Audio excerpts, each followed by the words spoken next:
Hey, went well, huh? Rascal? Yeah, I told you what was going to happen. How's it going, Nirvana? You it's funny because like somebody said in the audience was like Gaspar is just fucking this guy up by himself, like so subtly. Is it everything you wanted it to be? Oh, that was so fucking great. I think it was more. I think it was more. Poor Daddy Smoke, dude. Poor Daddy Smoke. Him and his fucking arguments, his premise, conclusion, format arguments. Yeah. Oh yeah, these fedoras. Oh, you gotta have a formal argument. I just yeah, it felt great saying that formal arguments are bullshit. Yeah. I like the fact that like things that begin to exist, anything that begins to exist is an effect. That's a really strange definition to me. What?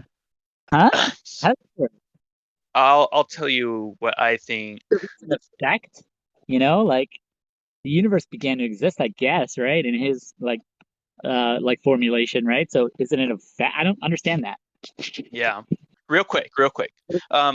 Anyone who wants to come up and chat now, y'all can. Daddy Smoke, I'll let you up. Anyone else? Yeah. Yeah. No, Daddy. there's a history. Oh, damn you, Daddy Smoke. Oh, there we go. All right, Daddy, Rascal. One thing, Rascal. You're cutting out. Nirvana, do you hear him cutting out as well? Is he cutting out? All right, Yeah, you're cutting out. Case. I'll just mute for a while. Okay. So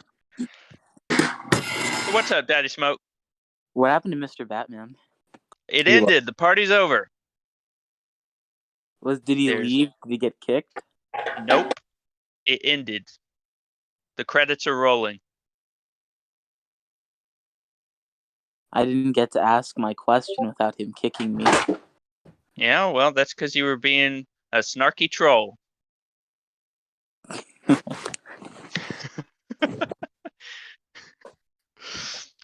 What was your question going to be? He was claiming that the law of cause and effect is something we observe in the physical world. So, since he claims the universe was caused due to the law of cause and effect, my question is that how does he know the law of cause and effect applied before the universe, before the physical world? Wow. Let's get him off here. He's wasted my time about 5 different times. No, I'm kidding. I'm sorry. Like I said, there's a history between the two of them. I've been, I don't know, am I cutting out or can you hear me? Yeah, I can hear you. Yeah, no, there's a history between like all of it. Well, Daddy Smoke, me, and Mr. Batman, especially Daddy Smoke and Mr. Batman.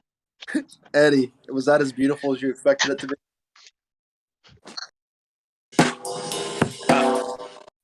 Oh, here he is. That made my day. That was like I was flying to get out of my customers. I'm like, God, I got to get up there. He leaves. I got to get up before he. I didn't know he was going to leave that fast. Damn it. Yeah. I wanted to grill him. I wanted to grill him on the ostracizing homosexuality. That just really like burns the shit out of me. Nobody got my he does that joke? Come on. No, He's but Mr. Batman in the Dark Knight, like when they're talking like the Gordon and fucking Two-Face guy are talking on the roof. Batman like jumps off and disappears, and he turns around. He's like, he goes, he does that. You guys didn't get so that was my Batman joke. He does that. I'm a little slow sometimes. Yeah, Daddy Smoke brought up a good point. If he's inferring cause and effect to the whole from the parts, that is a textbook composition division fallacy. Oh God, I was hoping that Josh would hop up here because I thought I was like, I'm like dying to hear that argument. Oh, hey Josh. God, that was God tier. What'd you think, Josh? Josh, what do you think? I was going to question him on the Torah, but then I realized that every time I question Batman, I get thrown off stage. So, and I'm not like Daddy Smoke. I don't ask the formal questions. I kind of try to keep shit grounded. But Yeah, stupid fucking troll questions. Like arguments. Like when I ask him questions, I just didn't push it. Like, I know he kicks me off stage all the time, so I was like, let me not push this. Do you have an argument? What kind of fucking question is that? Get him off stage. I wonder if we could get Darth Dawkins to do an AMA here. Oh, I would love to, if at all possible, I would love to do an AMA with Darth Dawkins. The only problem is I'm on his shit list. Once you get on his shit list, it's real hard to get off it. Wait, why are you on his list? I talked to him once. Oh, I yeah. have been posturing like crazy until he disappeared to stay off his shit list to get the opportunity to, especially like in T-jumps where he doesn't control everything. But I don't know, he gets pissed off and leaves. Could ask Darth. I'm like the one. I don't know. I've managed to stay on voice with him for like over an hour and a half and not get thrown off or muted or anything like that. It's just I'll see if I can ask, but somebody else is gonna have to do the questioning with the AMA because No. I'm totally cool doing the questioning. Like I can like keep it cool, and not lose him, Yeah, you were born for this. That was Illmatic. That was good. Knew what he was doing when he put you up there. It was fantastic. I don't think none of the rest of us could have held a straight face through any of that shit. A thing that look, I'm gonna be honest with y'all. I'm gonna be talking to some of these people is just kind of like talking to my own mom. Okay, I'm very used to. Can we just unsayingly make Gaspar the troll interview? So whenever Gaspar is unmuting somebody, we can expect a shit show. Hey, when I get ready to do my AMA, if Gaspar's there, I know what's up. You're like, oh man, I said something and now nobody takes me seriously because Gaspar's interviewed me. Now I'm questioning this, right? Because we had a conversation once, Gaspar, and you just asked me questions, and it was pretty. Now I'm like, is Gaspar actually trolling me? No. Here's the thing. I don't really consider myself some big debater. I'll actually just let a person unfold their whole belief system, and I actually consider it really bad discipline for people to object to every minute objection, and it derails the whole conversation into all these little rabbit holes, and a person never gets to complete a thought. So I like to let a person at least paint their whole picture, and then I'll talk about what I consider problems. However, this was an interview. This was not a discussion or debate with me and Batman. I let him talk a lot about topics that I know a little bit about, and I didn't object. So anybody that can piss T-Jump off as fast as you do has to have some level of trolling. Oh, yeah, you just talked. It's a yeah, it's a badge of honor. Yeah. The thing is, to a large degree, T-Jump talks out of his ass, and he doesn't like being challenged about it. So I agree. He does not like being challenged. That's for sure. Yeah. I just assumed the position. He has a certain talent that it's similar to what Darth Dawkins has, and it's that he can just keep talking. He can just keep coming up with stuff. And so you'll notice when someone is kind of digging into his objective morality, starting to ask too many questions, he starts becoming a little bit more dismissive, talking a little bit faster, be like, no, that's irrelevant. That has nothing to do with what we're talking about. Blah, blah, blah, blah, blah, blah, blah, something else. He's real good at dancing around that stuff. And I'd say that's where his real talent lies. And I don't think that's saying a lot, actually, in my opinion. I have a pretty low opinion of him intellectually. I think he's dishonest as fuck. I think so too. I think he just makes shit up sometimes. I just listen to him. Dude, you just made this up 5 minutes ago, I think. And like sometimes like I think he confuses himself. Like he says shit. 'Cause, like, I Well, think you were saying Darth like does that. I think Darth does that too. You ever listen to like Darth if like no one is talking to him and he has to like and he just like starts talking about shit for like 20 minutes. He starts stuttering he's like, oh shit, what I just said makes no fucking sense. How am I gonna get out of this? Eddie, Yeah. Well, here's an example of what they're talking about. Okay, so like the other night, we were talking about Gettier cases basically, and T Jump said that because of Gettier cases, that the reason that they exist is because of infallibilism and not the other way around. And he said that infallibilism is the reason Gettier cases exist, and that fallibilism is an answer to Gettier cases when it's like reversed. well, fallibilism's not even really an epistemology; it's a meta epistemology. Yeah. It's Yeah, it's like a certain standard we can use in our epistemologies. right. It's not an epistemological framework itself, but yeah, I don't. So T Jump and I've known T Jump for quite a while now, and I've known about T Jump. I had no respect at all for him because I came from a group of. I just happened to luck up into a group that ended up being a lot. I mean, the philosophy group that I'm in. I mean, it's Rob Coons, Josh Rasmussen, Dustin Crummett, Joe Schmidt. I mean, any up and coming or top philosopher, most of them were in the group. And when I stumbled into philosophy, that's where I learned it.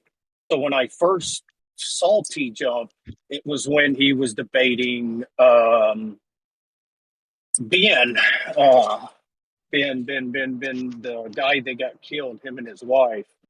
Um, and it's one of those things that I admired the tenacity of T Jump and his, rhetoric and ability to debate because anybody who didn't know technical high level philosophy would have thought he held his own against Ben.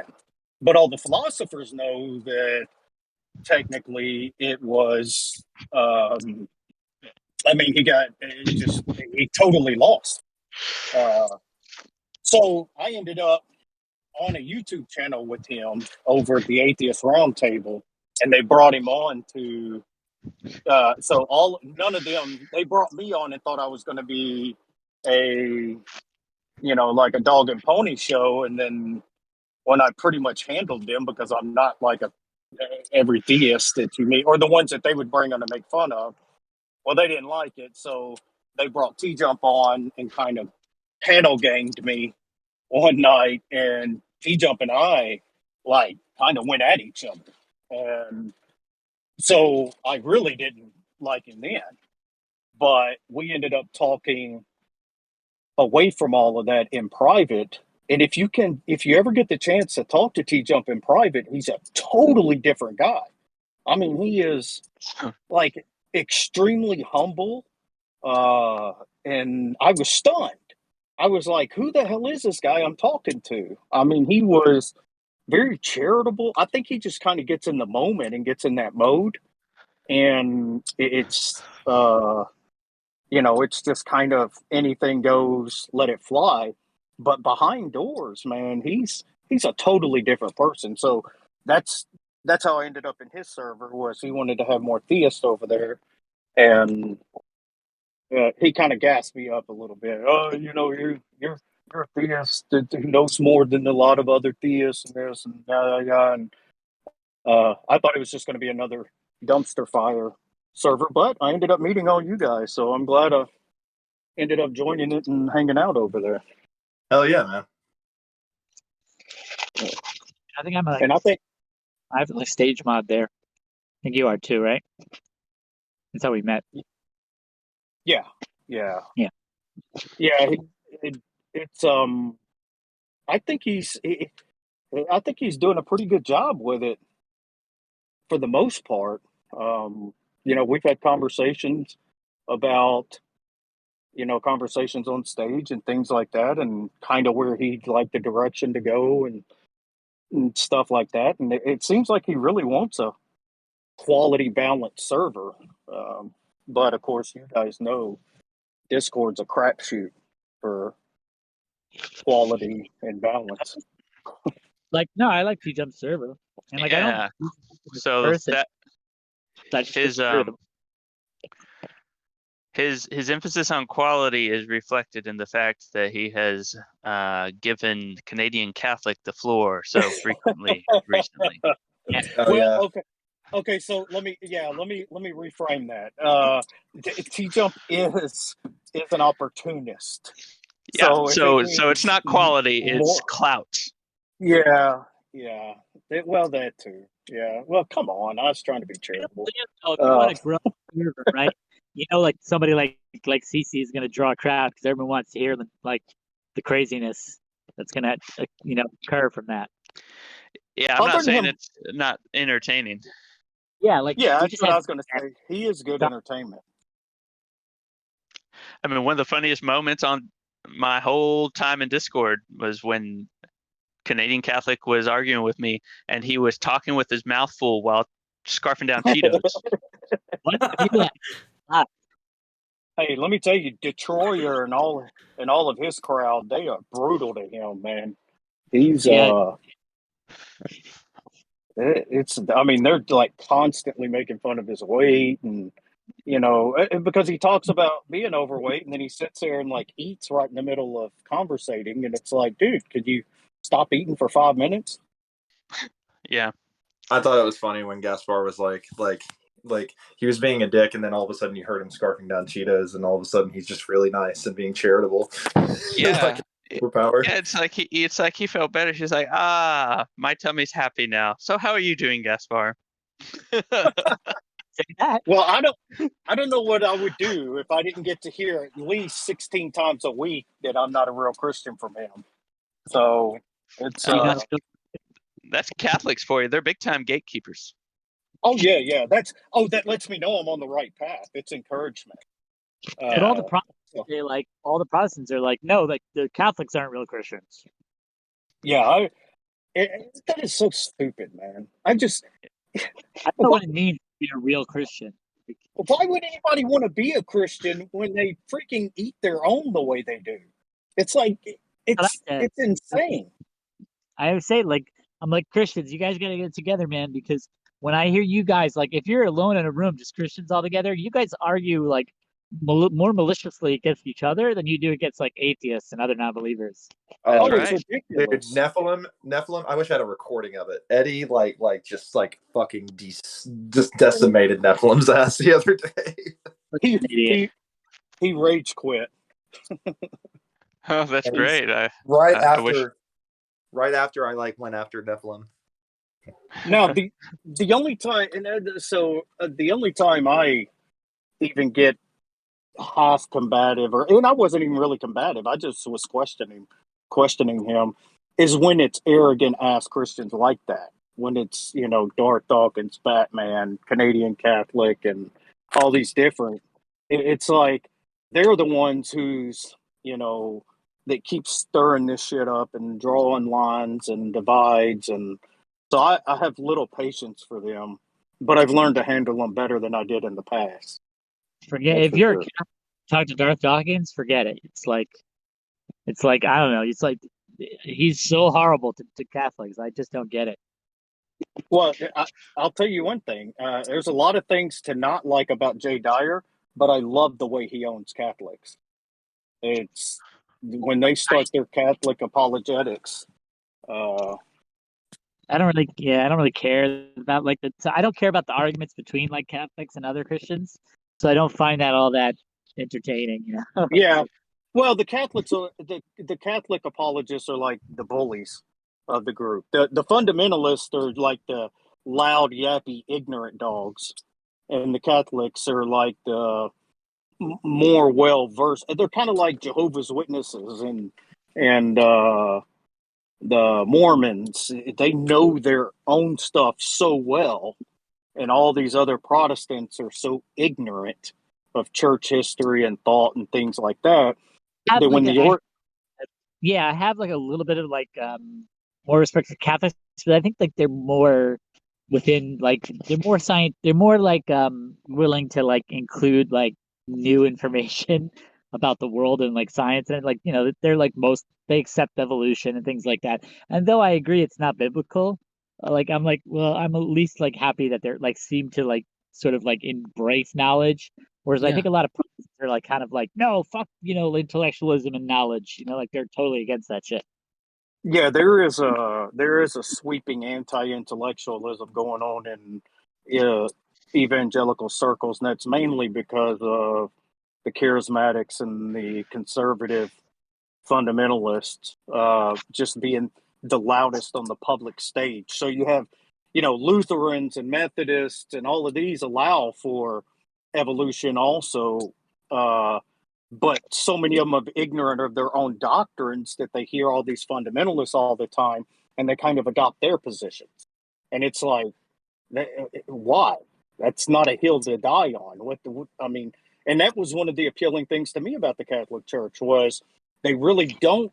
There's very few things that are considered dogma, so they leave it open for evolution. Or you can be a 6 day creationist, or you can believe in evolution. They don't hamper on that.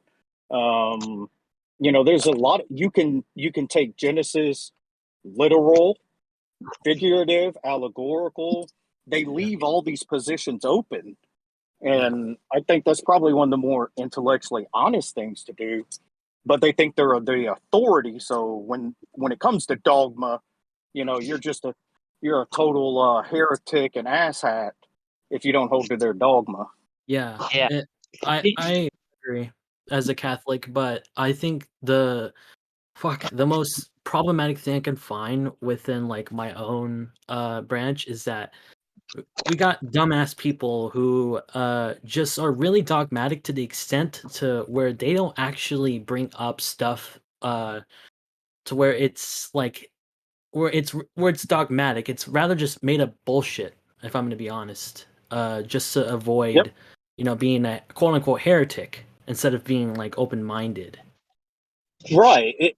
And that's like how many times I've been, because before I was agnostic on the Trinity, I thought partialism made the most sense for the Trinity, and I was called a heretic like 100 times, and it's not even an official heresy of the church. Like that partially, is that? How does that? I've heard it, but I don't know what it means.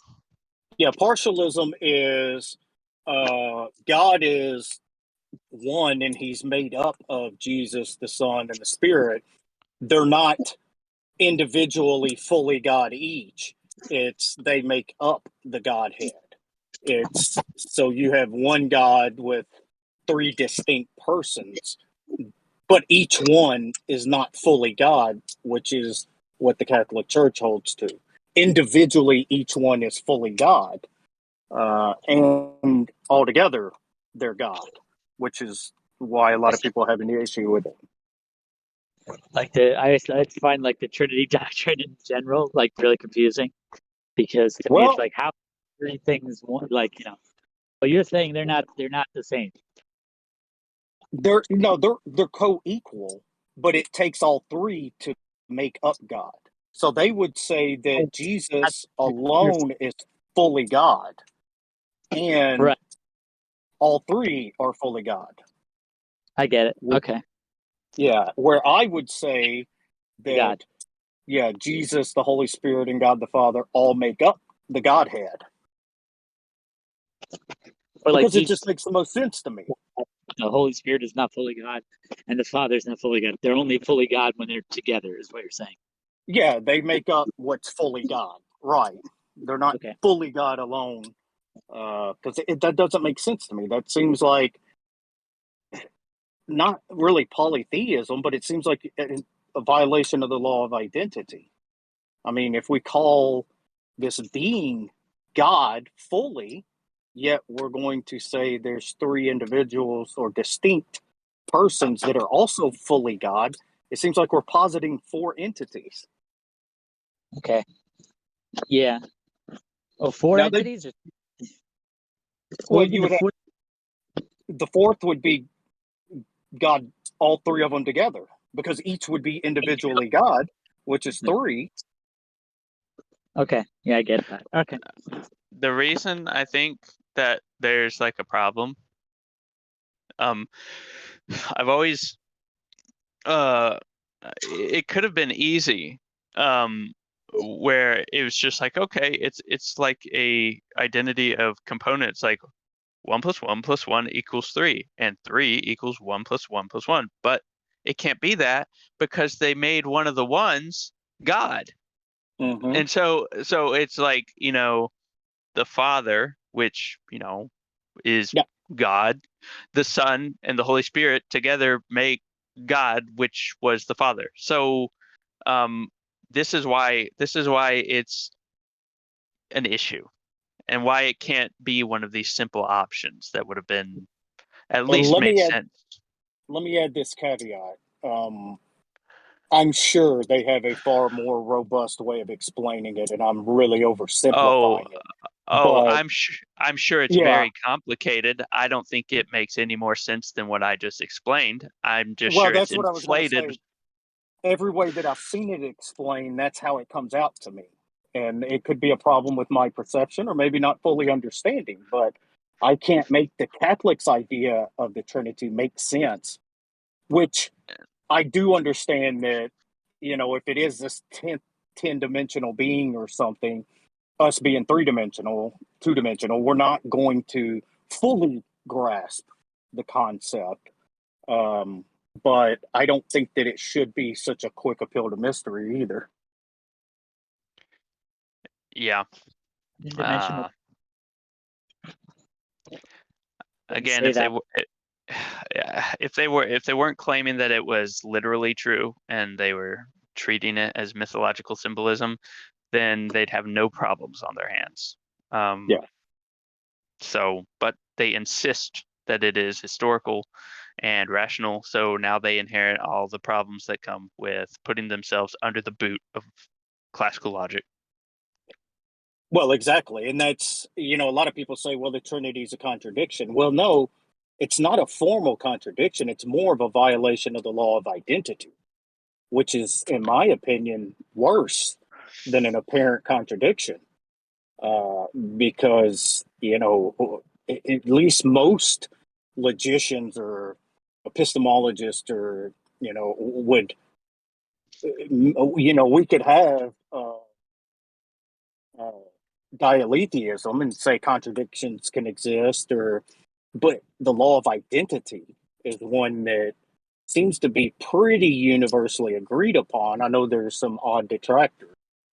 So I think it's worse when we can't distinguish one thing from another. It just becomes so muddied that it doesn't seem to make any coherence. Yeah, yeah. I I think that I think most of the time when things actually are clear and they make sense, you don't have to force them, you don't have to try, and you actually don't have to really be charitable with them. Um, and and this is one of those things that we shouldn't try to make sense of it. We should just call a spade a spade. You know, doesn't make any sense. Yeah, well, and that's where I'm at. That's why I say I'm agnostic on it, because I think there are decent arguments for the Trinity. But, you know, uh, actually hearing a concept of the Trinity that really makes sense to me, I'm just like, bro, I have no idea. I just, I can't make heads or tails of it. I Yeah. saw you ask I heard you ask a question to Jay Dyer when he had the AMA. And I'm telling you, if my mic wasn't fucked up, I would genuinely ask him a question. If not, probably like debate some of his fucking idiotic views, I gotta admit, because although he is smart in like some fields, I won't admit it.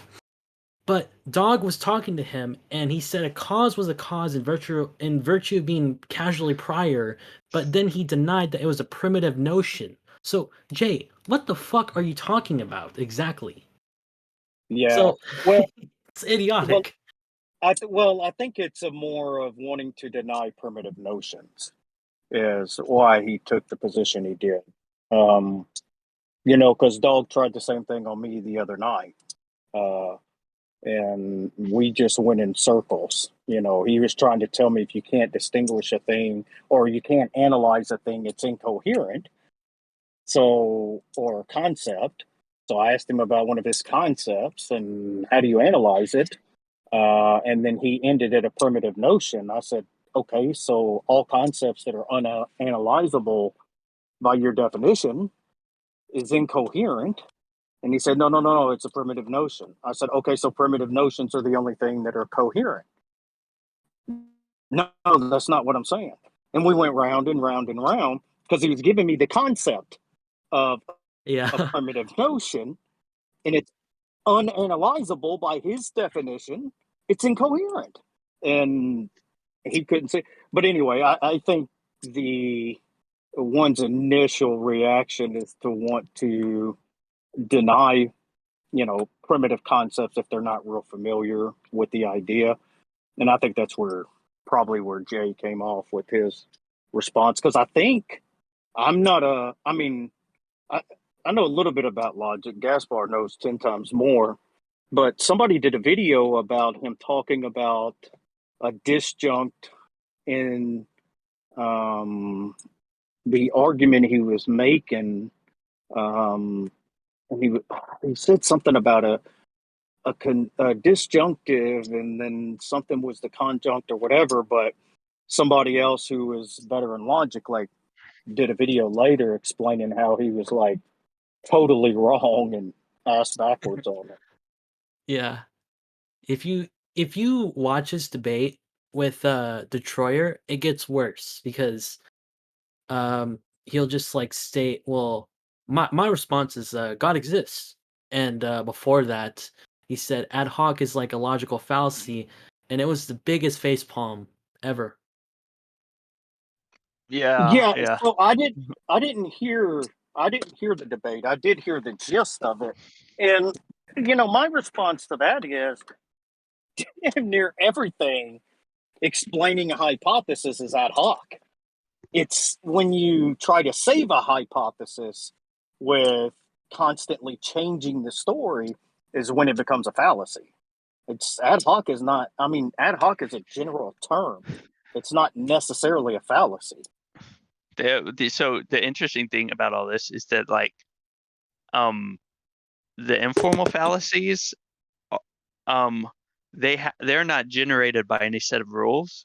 They're just these ideas, these sort of rules of thumb, and there's kind of no way to establish what is a true version of an informal fallacy. You'll see some variations in definitions, and there's really no way to verify which one's true unless you're gonna, decide that some source is more authoritative. So this is why formal logic is a little bit more powerful. Is there are these rules, and then it generates a system by which you can actually judge whether arguments are invalid. But informal fallacies are just these free-floating bare assertions, more or less. Right. They're considered errors in reasoning, which do not negate the truth of the argument. And if you dismiss it because of a fallacy or an informal fallacy, then you're committing a fallacy. Yeah, dude. All I'm saying is that Detroyer didn't even know that ad hoc was a fallacy. Like, come on, dude. Like, that was perfect. Dude, hey, he does the perfect. Bro, don't even get me started on how worked up he got me with his Jay Dyer. Eddie denies the Trinity, dude. So he's not even like a real Christian. So dude, like another thing is, dude, keep asking Khalil. Like, he believes Mary's a part of the Trinity, dude. Nirvana. He trolled the shit out of me one night. Eddie, so you believed that he was Jay Dyer when he was doing that? Yes, I did. Oh, that's great. Okay, that's not really anything to be ashamed of. Nirvana has Mr. Ripley level impersonation abilities. Oh yeah. He's already he's almost nailed Canadian Catholic. But if you guys want to donate to my Patreon, I'm having like some really hard times right now. Scotty, you said I wouldn't get trolled, Scotty. dude. No, okay. So I gotta save some face here now. It was a big room I hadn't been in T-Jump server that long. He had picture icon is Jay Dyer. His name was Jay Dyer. He sounded exactly like Jay Dyer. And he was trolling. And my only exposure at that time to Jay Dyer was a dumpster fire debate he did with T-Jump. So I didn't have high thoughts of him to begin with. And it was Khalil and I, Khalil Allah, Justin, and I were the only two theists in there. And we were kind of going back and forth, and it was a huge room, man. It was a bunch of people in there. And when he came in, finally, he was just trolling the hell out of us. And finally, I was like, "Look, if y'all don't get this asshole out of this server, I'm leaving the server." I was totally pissed because I thought it was him trolling the shit out of us. That's pretty good. I can also do I can do Eddie, where he's like, Did you guys know that Eddie is not a Christian? He doesn't believe in the Trinity. I'm agnostic on the Trinity. I'm completely agnostic on the Trinity. I can do it usually better. I gotta work it up. Your voice is a little deep for mine. You got to. I'm completely. I don't ever want to hear of any Gaspar impersonations out of you, Nirvana. Yeah. You are Gaspar. What? Gaspar. I really like doing Detroyer, where he's kind of like away from his mind. Like you have like let's talk about like sort of. Or it's kind of similar to Tom Rabbit, where Tom Rabbit is just like Tom Rabbit's really close to his mic, and you hear him typing in the background. And he's like, "Oh my God, yes!" Yeah. He So, kills me with that. The thing about morality is, right? Like when Tom's talking about morality, is that like he doesn't really mean morality. He means like involuntary imposition of will, right? So let me ask you this: as brilliant as Detroyer is, why is he so hard to like nail down on a position? Or he's not? He doesn't seem to articulate it as well as he could. He's just real slow in his response. Is that just him thinking through it, or I think so. Is it like a discipline that I should learn, or is he really? So is he considered really brilliant or something? Oh, Detroyer, yeah, he's freaking smart, man. Guys, that argument is like fallacious. Okay, so I don't see the entailment there, right? So like, let's say it's just going to be the case that, right, if you have like an array of particulars, right? I just like the Jack. The Jack, are you there? There you go. Yeah, the Jack. Yeah, Yeah. Mine is a tonsilla. It's Sting is the one that I do the best. Well, Jay, I hopped on here to ask you, why won't you debate Brother Peter Diamond? Oh my God! Get him off the stage. Get him off the stage. I can actually do a pretty good Richard Dawkins impression too, like where he's like, now, let's say I'm a scientist. I do science. I don't have to understand what these philosophical concepts are really, right? My God! Oh, that's perfect. I was doing Christopher Hitchens, right? I was really doing a good Christopher Hitchens, but now I seem to have lost it. You need to work on William Lane Craig.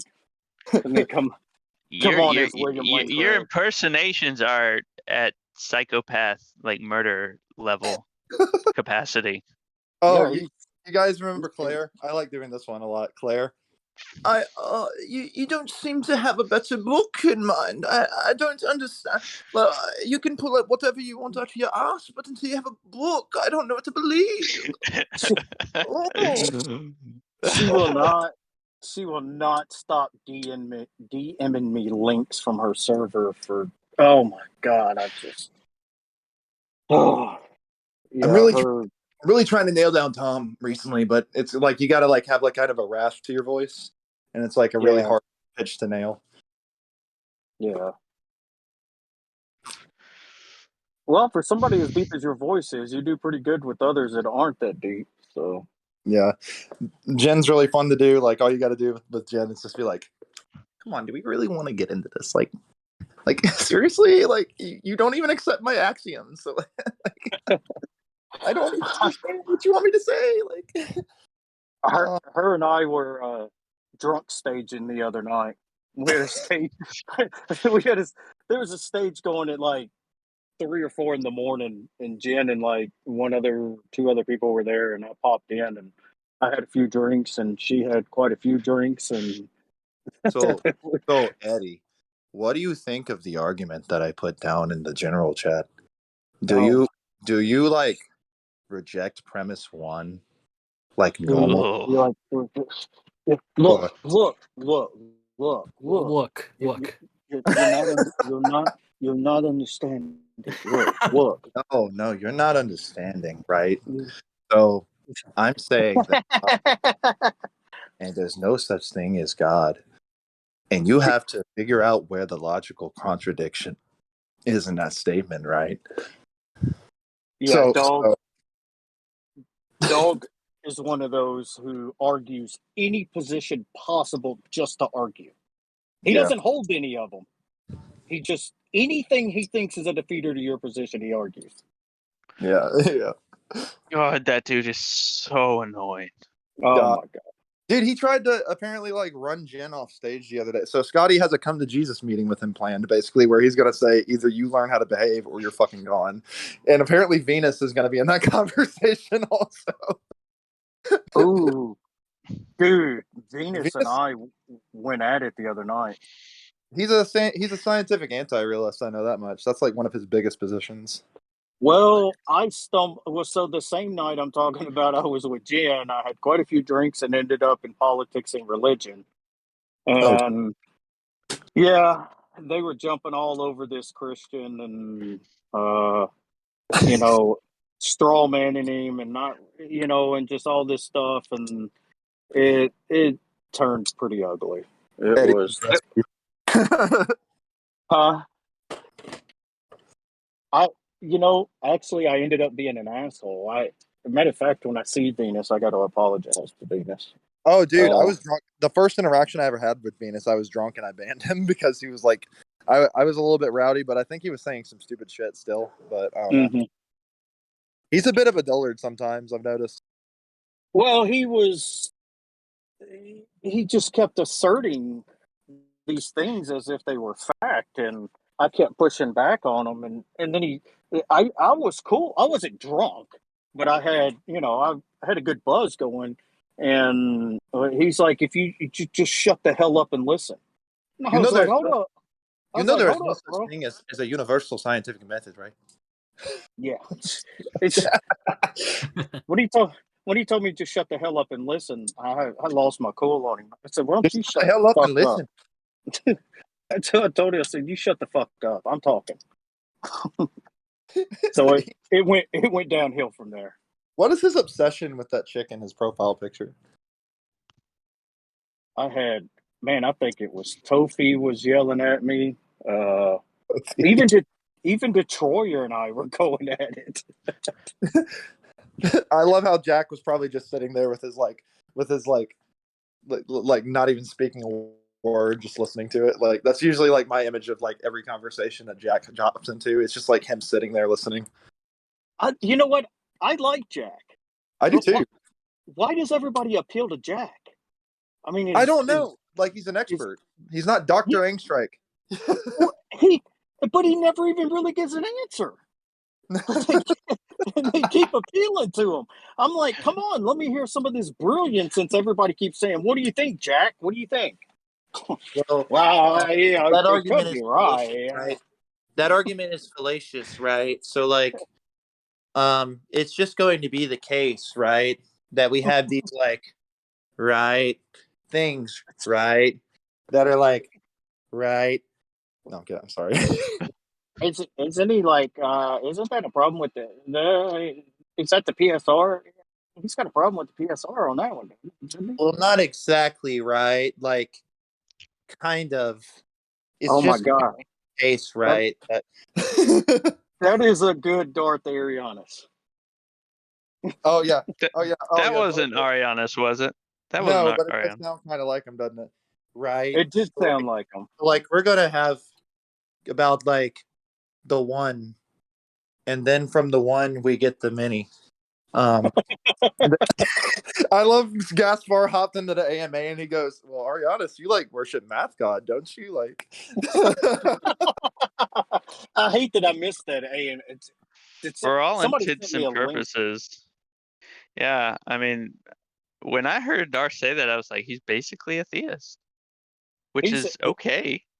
he's a Platonist and an idealist. oh, he's not an idealist actually. He's a dualist, substance dualist. Oh Uh, man. I think he holds to some kind of idealism. No, I asked He him about that. he and I are gonna have to have a good He discussion won't- because we're on the opposite ends of Yeah, everything. yeah, I asked him about that, and he said he adheres to like a weird form of substance dualism. What the hell? Huh. Yep. I have no People idea, but he believes in the one, and that from the one comes the many. And Gaspar was just like, he hopped in, he goes, "Wait, I didn't know that you held these views." That is quintessential Platonism. Yeah. So the way I think about it is, I think it's fine if people for a literary reason decide that they believe in a god.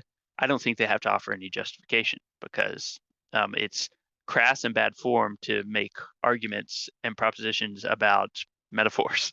However, once they try to establish it as explicit or rational, um, then they have to make arguments. And for people who want to say that there's something like a monad or a one, they either it'd be okay if they just defined it into existence, and it would be another argument that nobody knows whether it's sound or not, just like all the others. But a lot of theists feel like somehow it's going to help them to try to grope at logic and figure out how we're going to slip our ideas like a rug underneath logic and say, well, logic needs justification. And guess what? That justification just happens to be, you guessed it, my worldview. And so and I guess that's more or less, I don't want to straw man anybody. I think I saw that more or less being what Darth Arianis was saying. He's like, oh, there's this one and everything else comes from that. But here's the thing. With any language, it's understood that there is a cutoff point where we stop defining things and we were just working with assumptions, whether that is the alphabet that we use in our own language or whether those are the axioms of logic. To further stack turtles of justification underneath the axioms of logic is not useful at all. It doesn't help logic. We do math without adding more assumptions under the assumptions we're working with. It's working just fine for us to do math and logic without some prior entity. And so I think that the theists who feel like if they impregnate logic with their ideals, they need to find something else. They need to find something else to chase, because we simply don't need justification for logic. We just use it, Well, what else are you going to get from justification at that point that isn't just like recursive or circular? Because if you're going to try to say, we need a justification for logic, then that's just going to be justified by a further logical concept. Yeah. When are you going to stop? When are you going to stop stacking the turtles? At what point? And when you do stop, it's going to default to a bare assertion. And this goes back to the sort of cosmological argument, the whole things that begin to exist must have a cause, which was sort of a little bit what Batman was talking about. In my opinion, there are a number of things that are considered glorified bare assertions. Because people ultimately know they'll run out of rope with justifications, they have to stop somewhere with what would be an assumption or a bare assertion. And since no one wants to admit that their ideology is grounded on assumptions that can't be established, they have to dress it up in ornamental language and call it something like a self-evident truth, or a brute fact, or in the case of the cosmological argument, they say necessary cause sometimes is what you'll hear them talk about. There's a necessary cause, and then there's there's contingencies that come from it. And so people are often just trying to they don't want to cope with the open-endedness of their systems that they're using. They want to say, oh, this system I'm using is the one, and the alternatives are wrong. And no, I'm not basing my system on assumptions. There's a golden turtle at the bottom of the stack of turtles, and I've got that golden turtle, and it's an absolute or a self-evident truth. So, and the fact is, you can ask someone, what differentiates a bare assertion from a brute fact or a self-evident truth? And no one's really going to be able to come up with anything, So, it's something that doesn't ultimately amount to, a fact that I like, or a fact that you can't reject, or a fact that you just have to believe, or something that you shouldn't ever question. It's, so in my opinion, sorry, I'm going on a filibuster. I didn't realize no one was talking. No, this is. Oh, I think this is one of my favorite dialogues I've heard you have. Like, I think I mean I definitely agree with you, and it comes down to the question of like where people say this is self-evidently true, you can't question this, and what happens when somebody asks you why? What are you going to say? It's like, watch me, okay? Prove it before I reject it. Yeah.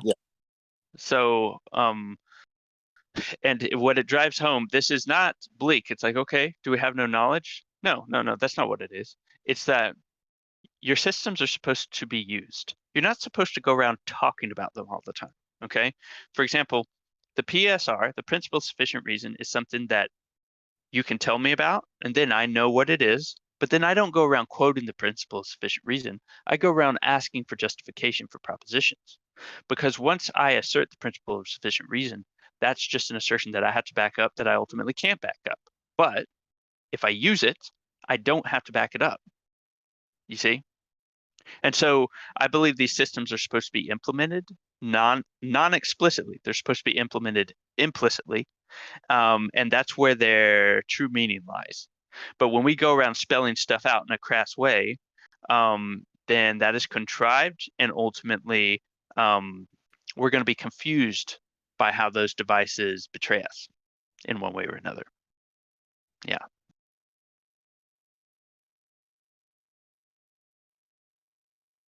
Yeah, that's really I like that I like that dialogue a lot.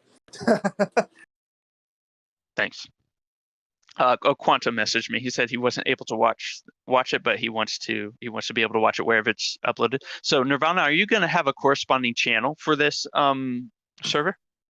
Yeah, I'm thinking about either doing it on the Illmatic channel, or I'm thinking about doing it on maybe just a brand new channel. Who knows? Maybe I'll do it on both. Okay. Really depends on what you guys think is best. Maybe you guys could go to, if you guys think that I should put it on my channel, maybe you can go to interview critiques and leave me an idea of like what you think I should do. Should I start a new channel? Should I do both channels? Should I do my own channel? What do you guys think would be better? Right. Well, I didn't know about your channel, so go ahead and link me to it, and I can sub, and we can promote it in my server. Do you mind if I upload this the interview with Mr. Batman to my channel? No, well? I don't care. Yeah, that's fine. All right, cool. All right, excellent. Yeah, I wish I had a recording of what you just said, but we get millions of times to redo it. If you guys want, here is I'm gonna put it in announcements, and here you go. And also I probably need to bounce for now, but I'm totally cool with doing more interviews, especially for people who you want me to wind up a little bit. Yeah, I think that what would be interesting is if I could get Orianis to conduct an interview with you. It would be interesting to hear kind of the roles reversed about what happened the other week. What happened in his AMA? Yeah, just have how you were kind of taking the reins on questioning him a bit. Maybe I could have Arianis, like kind of the roles reversed. Okay, yeah, that could be interesting. So yeah, Yeah, um, and yeah, I just thought that was really interesting. Beowulf, what's up, man? I was actually just going to ask Gaspar if I could get if it's possible, if I could get an invite to his server. yes, let me DM you so that you're at the top of the list so I can invite you really easily. I'm doing it right now. Oh, thank you. Um, That's are and are I you? did like your monologue. The monologue was pretty good. Oh, thanks. Are you from? I think I've seen you around in the T-Jump server, right? Yeah. Okay. Now, just a warning. Yeah, I mean, my server is, yeah, it's logic bus, but they're also really crude and they're kind of wolf packish sometimes. So yeah. Well, And they're, I don't have mod powers over there, so I'm not going to be kicking anybody. Don't worry about me. no, what I'm saying is just like it's a little bit hard for me to control them sometimes. Sometimes they're mean diva my friends, and there's not much I can do about it. But Oh, understood. yeah. Anyway, yeah, I sent you an invite. You see it? Yeah, I already hit it. Cool. All right. Well, guys, I'm gonna bounce for now. That was a lot of fun. I hope I hope everybody. I hope that AMA was up to everybody's expectations. Yeah, it was really good. I had a good time today, guys. Yep. I'm probably going to go ahead and end the stage, but if anybody else wants to keep the stage going, you can feel free to hop up here if you're a stage mod. If you want stage mods, DM me. If you want to I start can. starting your own stages in here, you can DM me for the stage mod thing. I'll give you the ability to add everybody in the server, and you'll be able to help me grow the server, hopefully. This server is kind of a little bit of the Island of Misfit Toys for T-Jump server, basically. So if for anybody who's like kind of like I want a server with less people, less trolls, better interlocutors. This is what I'm trying to aim for here, even though we have like people like that. Right. Yeah, Yeah. they're more. Yeah, we don't want it to. So you want to keep it a tight ship and kind of small then? I just want to be kind of a little bit selective. So like if somebody like hops in and like a troll hops in every now and then yeah, I basically give, you know how Tom kind of like I don't want to say he kind of like gives the mods orders on like how to people, and I'm just like, I want my mods to be able to ban who they find to be necessary to ban, who we're better off without, right? Not just because somebody can bring a lot of people. I don't give a shit. You know, if I didn't think Batman was funny as shit to watch, you know, he wouldn't be here. Or if the group thought it was best to get rid of him, if everybody was like upset about it, then I get rid of him. Not just because he brings people. You know, like I just think it's really funny and it gives the server something to do. Yeah. Yeah. Yeah, that makes sense. You know, I've noticed y'all in T-Jump server when there's an actual event going, Yeah. you mods have your hands full playing whack-a-mole with like, you know, people posting dick pics in the chat and stuff like that. Like it gets out of hand. You know, it's like I don't know. I remember thinking like, oh man, I wouldn't want to be a mod here. Yeah. That's essentially another thing is like if I eventually ever decide to leave the Tom's Discord, if I ever feel like it's too much of a hassle, then I can just leave the server and then retreat back here, you know. But I don't think that's necessarily going to happen. Yeah. Yeah. This to me gives me this server you got together here basically gives me anything I liked from the T-Jump server. Like all the people who I talked to over there, they're here, you know, and minus all the chatter and all the random ass loser motherfuckers who drive me nuts, you know. Oh, like the guy who goes, so we haven't achieved God status yet, right? Like you have to like keep selecting via evolution, but it could never happen. I like how you were just sitting there. You're like, hey, dude, you know, you sound really smart, and I'm sure your mom, you know, you got the really boring voice. I'm sure your mom a couple times you were smart. Oh, you know, I try to be like nice and cool headed because I believe that's best form, but sometimes I just crack a little bit and I turn into a snarky asshole, and I don't think that's the best, but some people find it entertaining. It's funny though. It's just like because it's like it was like perfect because the guy like is exactly the way you were describing him. You're like, it wouldn't take you very long to probably catch on to these things. You know, you sound smart. You sound smart enough. You know, you got the really boring generic voice that's really easy to fall asleep to. Like, Yeah, the thing is, you know, I grew up with a bunch of brothers, and you know, it's just non-stop shit talk. You know, savage Yeah. shit talk. and so that's what it's always been. And each and every one of us have the ability to be pretty cutting with our words. So I have to always be pulling my punches a little bit. I think you're like slightly. I think you're like a little bit better than Scotty at it. Scott, Good, 'cause Yeah, I mean, I'm fixing to shit talk you. I lost the signal and didn't get a chance to. What do okay. you? What? So I left off where you were talking about theists using logic to justify their position. What's up with that? Why are you jumping on theists? Um, well, okay, so it's theists who I see commonly using it, but I'd say it's indicative of a pattern that is maybe bigger than theism. Like, for example, Darth Arianis, who claims to be an atheist, talks about this thing called the one. Okay, now since I'm more or less a non-realist, I don't feel any need to explain where logic comes from. We make it up, we use it, and that's it.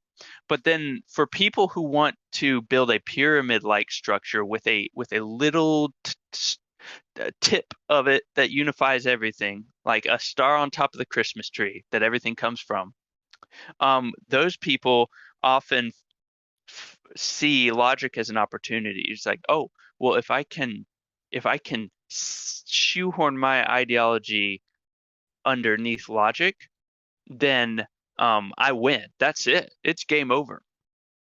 But shouldn't we have logical views? Okay. So are you saying shouldn't we have justification for logic? Is that what you mean? Well, if we talk about justification for logic, we're going to get into Aristotle's regress of justification. I mean, at some Okay. point we got to have axioms, or we got to assert a brute fact, or Yep. so somewhere. And typically, and I'm sure you're aware that in philosophy, it's been an argument over intuition. What just seems to be the fact with at some point you're going to have to cut it off and go with what you call intuition, or just an axiom, if you will. Yep.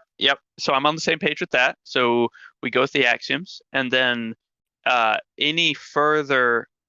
Okay, if I say these are the axioms, these are the statements that generate all of logic, and then you say, but can you offer any justification for those statements? If I offer a justification for that, those axioms are no longer the axioms. They are no longer the concepts by which we use to generate all of logic, and now there are new concepts. And at what point do we stop this? And there's not really a good answer. I see. Okay, I see what you're saying. So it's more geared at a lot of the theists who try to posit some kind of grounding for that logic, wanting you to justify this axiom that we all have to use anyway. Yeah, and in my opinion, this is a reflection of a misunderstanding of what logic is. And I will say, trying to ground logic in anything metaphysical is on par or almost equivalent to trying to ground our alphabet that we learn in school in something metaphysical.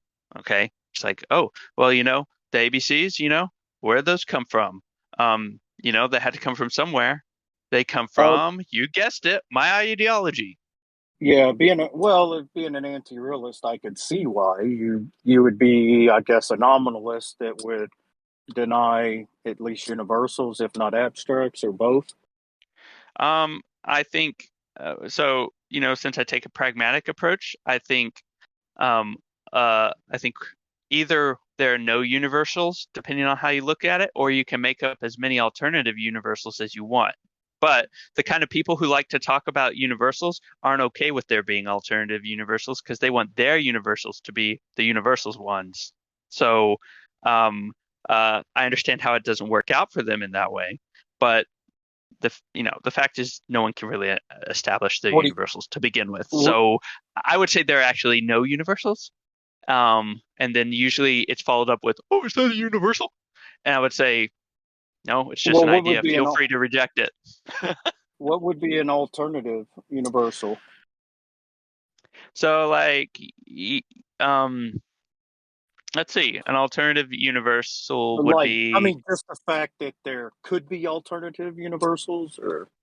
I mean, some people consider Some people consider the fact that we can't use that contradictions to be universal. And I would say, okay, you can call that a universal if you just want to like write that little note on it. And then we can have another universal that says there are universal contradictions. I'm okay with that, but the jealous ideologue who believes in universals is not okay with that. And so they're going to cling to their universal like Gollum clinging to their precious, and they're going to be trying to, rule out all the other alternatives, which is ultimately what people who believe in absolutes, monads, universals, objectivity, things like that, they're ultimately, in my opinion, a hop and a skip away from heroin addicts who are masturbating nonstop. So yeah, that's right. Oh, that was so eloquently put. So I'm being a little bit I mean, hyperbolic, but yeah, that's what no, I think. but that's a fair point. I mean, because if you have universals, you'd have to posit universals that there are universals and universals to those universals, kind of like justification. You're going to end up going round and round ad infinitum for universals. So, yeah, I would say I believe that there are universals in a sense that there is an aboutness of things that you know that we can explain to each other to describe those. But I'm not sure how. It could just be semantic propositions. I'm not like a hell bent universalist. I just think that intuitively it seems like some things, seem to have an aboutness about them that can, be comprehended by pretty much most people, at least with Okay. proper minds. And so I would grant this. I would say, I think I know what you're talking about regarding this aboutness. But the difference is, I would say, I'll run out of rope if people ask me too many questions about it. Yeah, that's it, right, and that's why I'm not dogmatic about. I mean, so I've spent a lot of time in epistemology, and so I've had to kind of come face to face with, like the Munchausen trilemma. Um, you know, See, yeah, uh, Munchausen's trilemma, you know, Tarski's undefinability theorem. Truth is right, something that needs to be defined outside of logic prior to setting up the rules.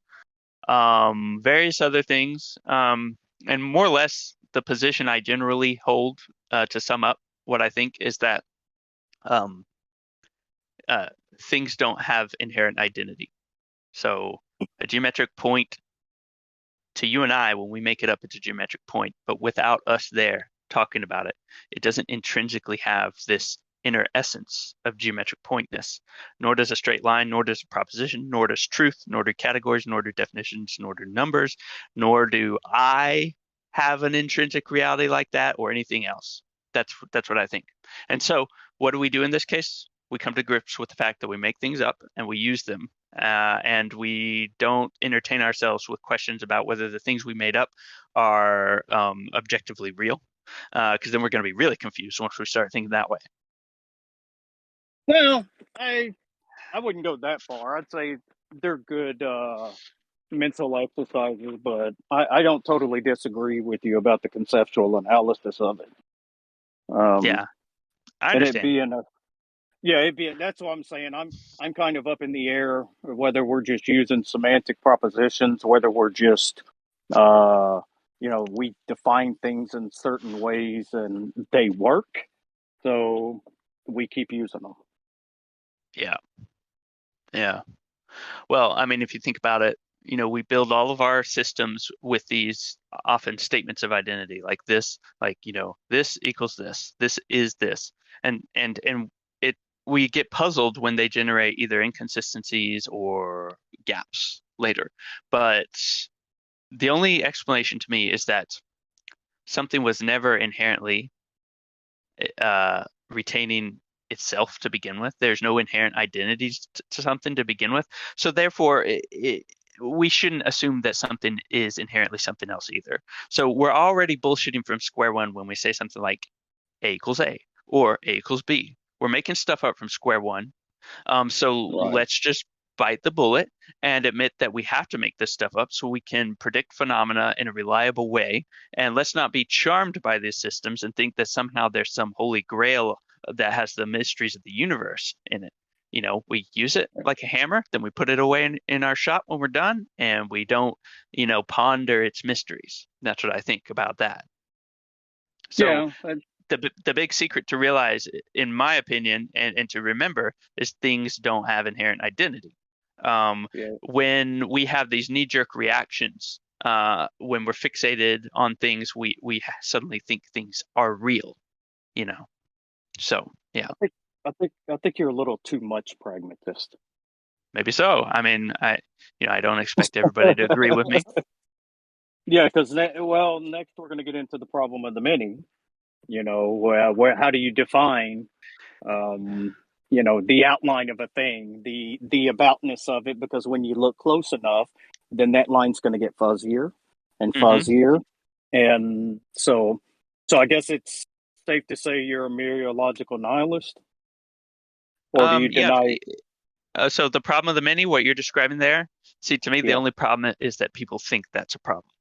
That is clearly what it is. We draw categorical lines around things, and if we look too closely, we'll realize that line maybe doesn't completely always line up with the phenomena.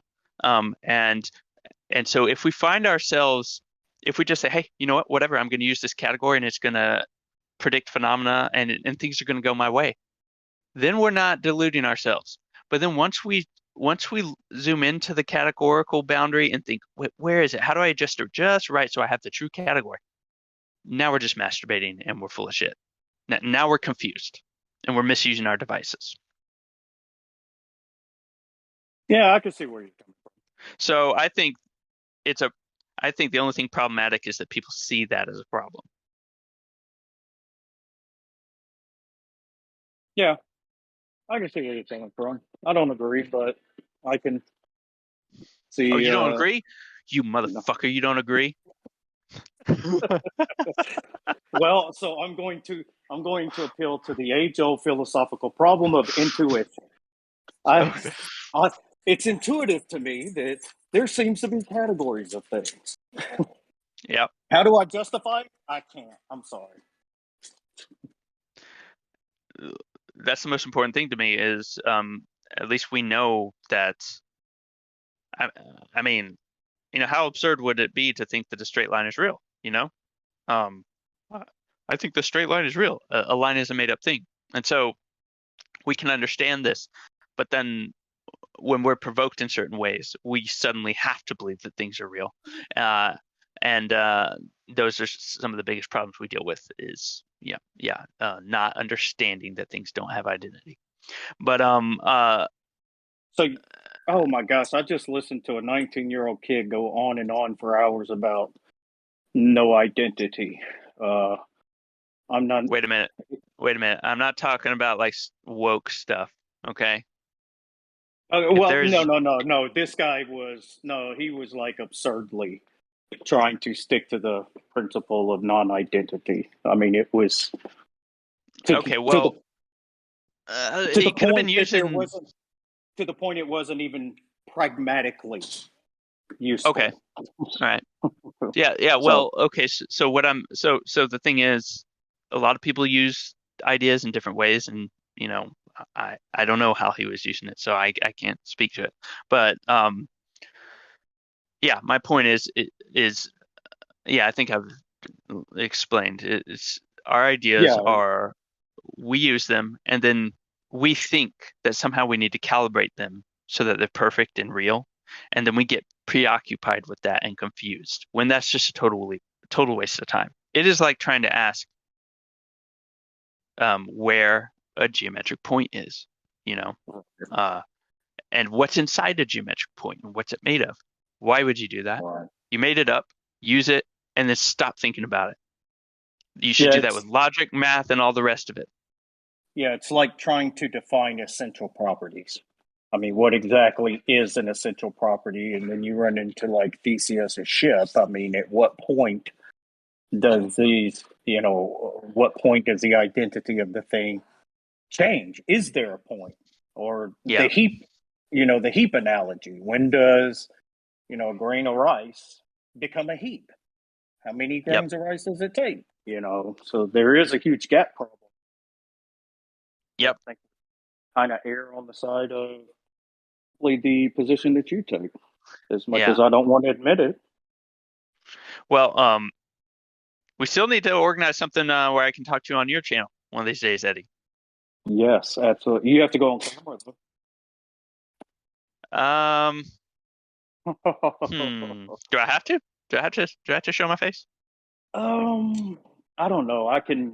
I'll have to ponder that one. I don't guess there's a necessity for it. Okay. Yeah. So I know you don't want to dox yourself.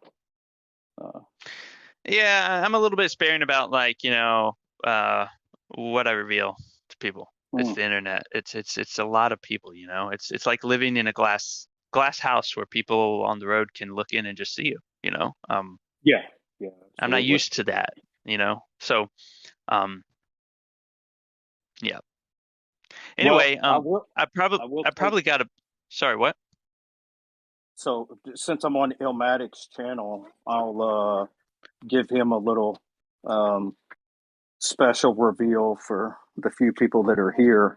Uh, so the schedule is going to be kind of packed coming up. So Thursday I have Russ Schaefer Landau. For those who don't know, he's a leading meta ethicist.